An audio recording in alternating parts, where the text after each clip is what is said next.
Simon, can you please introduce yourself and tell us a little bit about your nonprofit journey so far? Sure. Thank you very much once again for this opportunity. My name is Simon Kiranda. I come from Africa and in the East African part of Africa. I live in a small village. I mean a small town called Jinja. Jinja is just a town along the shores of Lake Victoria, and that's where the source of the Nile is. Specifically work with the rural moms. And the reason as to why I work with this group of people, it follows my founder's story. I am someone who was raised up. I did not get the opportunity of meeting my mother. I grew up in that kind of life. I was born from a Muslim family, and at a tender age, my dad disowned me. And after that, I lived on the street closely to 10 years. And just Wow. because I lived on the street, it did not stop me to keep on pursuing the dream that I felt within me. I kept on feeling that voice. Someday I'll be resourceful to some other street kids that went through the kind of life that I went through. So much as I lived on the street, I kept on, sleeping in pit latrines, and the following day I could keep going to school. I could keep on doing odd kind of work like fetching water for people, doing what I could do to ensure that collecting tins around to ensure that I raised something that could keep on taking me to school. To cut the story short, I got to the university, and university was one of the most amazing things in my life. I did odd kind of work to raise my tuition, like cleaning toilets, cleaning the compound, and working on books in the library, and then also helping out in the university dining hall. That's how I was able to raise my tuition. But afterwards, life changed around because after doing the course that I was doing, it is at that kind of life that I went through, and my desire was not to see a young Simon, someone like me, go Yeah. through the kind of experience that I went through. So I just kept on becoming more and more curious to see how I could be able to help, the rural moms and then their children be able to bring bread on the table. So my research at the university is the one that brought a game changer, because as I was researching about the impact of financial literacy in the transformation of rural communities, I kept on looking at that and the fact that I was someone who could keep on interacting with the people. That's when I started working with the women, especially with my first internship. So to cut it short, after my university, I got a job at university, but still I could not feel comfortable doing what I was doing, and yet I knew there was a rural mom outside there who could suffer and had Yeah. no means how she could be able to bring bread on the table. So I decided to sacrifice my degree and came back to the community. After the research that I did, I used that as my first manual. And it is that information that I started using to train these rural moms around through the learning group uh, model. And that's when right now the work, we started with the 12 moms, and right now we have grown it to over 120 learning groups, and each of these learning groups comprises of 25 to 30 rural moms. So basically you can do the math there and get to Yeah, see how that's many incredible. live. I love this. That's so fantastic. I mean, the origin stories of how nonprofits get started is probably one of my favorite. As wonderful as the impact is, and as wonderful as the ongoing work is, knowing why it started is just like warms my heart. So thank you. And you were one of our original people who joined the Hive, Simon. So I think you've almost taken the most number of chats because you've been doing this for a long time for us. So I love it. I love it. That's so great. And I think when we first started this, in my mind, I hadn't even thought as big as all of the international nonprofit community. I was really just thinking, okay, well, I know Canada, and my co-founder Dave, is from the United States. So it seemed just natural it would be, well, those two to start.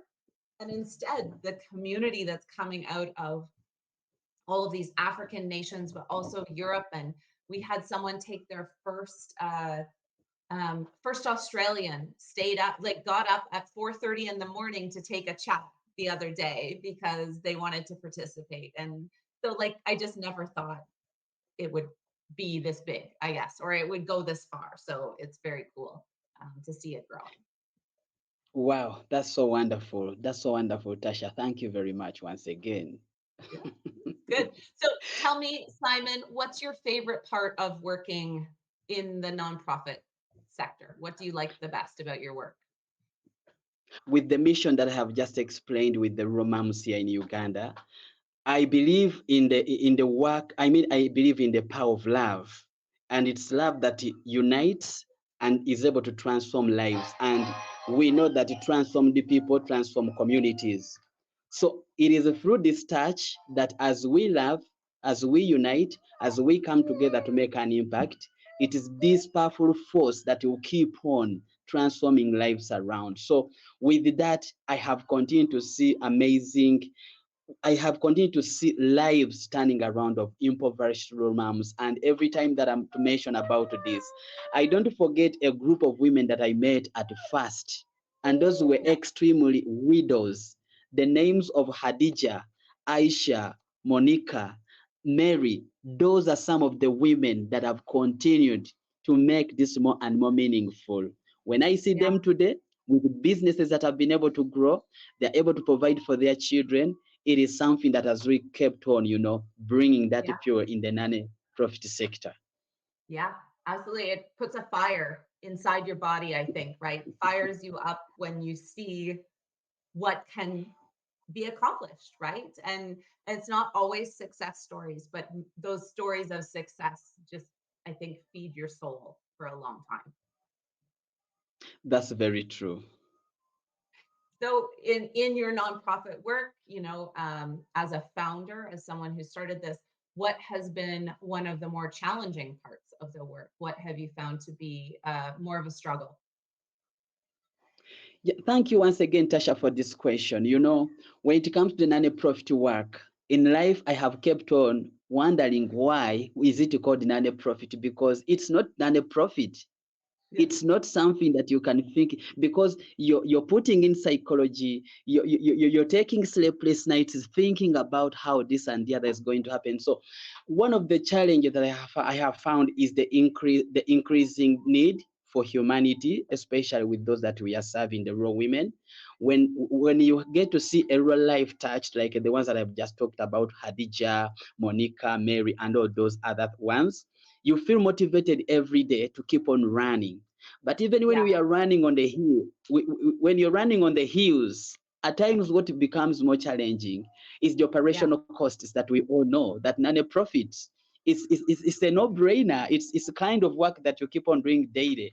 And as a minister founder, this is some of the things that I have really found are becoming more and more challenging. But guess what? We keep on going even when it means you're running on the wheel of life and you feel the world is turning around.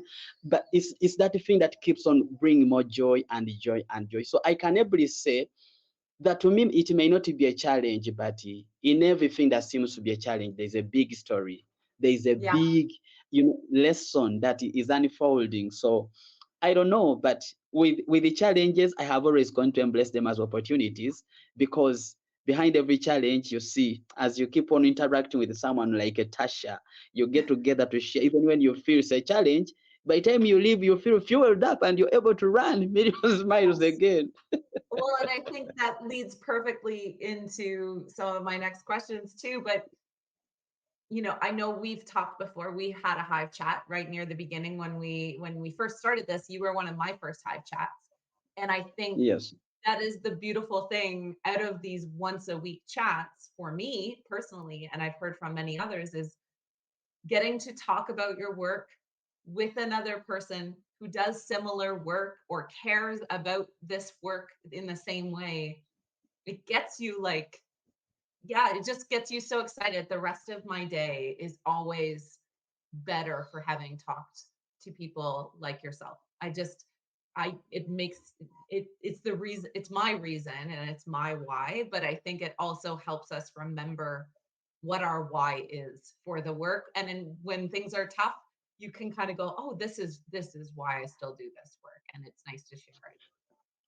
Sure, I am a firm believer in that, Tasha, because I love reading the Bible, and I know very well in Proverbs where it says that iron sharpens iron. So when people that are spreading good, when people that are doing and working tirelessly to ensure the world is a better place, the moment we come together, there is a force that we cannot describe. There's a force in this kind of conversation. When I get to hear from you and then we get to share, it is something that has really resonated for my entire life. So you've really nailed it, Tasha. Thank you for that. Thanks. And I mean, we started, and I didn't record right away, and I'm so disappointed I didn't. But you know, for me, the nonprofit Hive, for my co-founder Dave and I, as we put this together, it's really been about connection and peer support and that positive impact that could happen on nonprofit work if we come together in community and connection. And you were starting to share a story about different Hive connections and what you're starting. So if you don't mind sharing that, that was so exciting for me to hear. Thank you, thank you. This is again something so which is really amazing. And just like the way you've been able to say it, the moment I get to I heard from you about you know, the way as that day when we got to meet and you were talking about that idea, within me I just knew this is something that's really wonderful and that would really resonate so much. So once again, I think what I would be able to say is Tasha and Dave, you're really doing an awesome job. And how would it have been possible for us to connect like the way we are connecting today if it wasn't this space of work and then getting to see? And it's not only me, but there are so many ministry founders that are right now benefiting from this. I already mentioned about colonies from Kenya. We met with the colonies in this Hive like the way it is now, Yeah. and it is becoming a game changer. I told you about Silas from Ghana. I told you about Suna from here in Uganda. I told you about Catherine. I think that's Catherine from Somalia. So right now, the world is more. I think right now I can say the world without borders is being created because we do not need to get passports. We do not need excuse to cross through the countries, but just through this non-profit Hive. I can just keep on saying bravo to you and Dave for creating this space. Thank you. Well, I think what's great is that the people who are deciding to participate, you're already finding people who want to collaborate, who want to continue conversations, right? Whereas if you just reached out just over LinkedIn to just anybody, they may not know you, they may not know your story, you may not have shared. So I think it's just easier to collaborate or know who you might be able to collaborate with once you've had a conversation, right? Like the possibilities start arising, I think more naturally than when we go out and pushing for collaboration. This almost feels just organic and natural, I think, when it comes together. Sure, that's very true because our why, every time someone gets to hear about my why, like the way it is in this Hive, when you get to hear about someone's why and you get to realize that it is all about collaboration that can make things possible. I look at my Yeah. vision. Of recent here, I met Deborah, and Deborah is one of the people that are doing an awesome job through this. When we were sharing, she just said, "Simon, this is something so wonderful," and you know, it is something so amazing. And then I met Catherine right from here. She works in Cambodia, but you know, she was so excited. So just like the way you're saying, our whys are made more clear when we get to create these collaborations and connections that are going to spark a difference around our world. So to me, Yeah. it is so beautiful and something so heartwarming.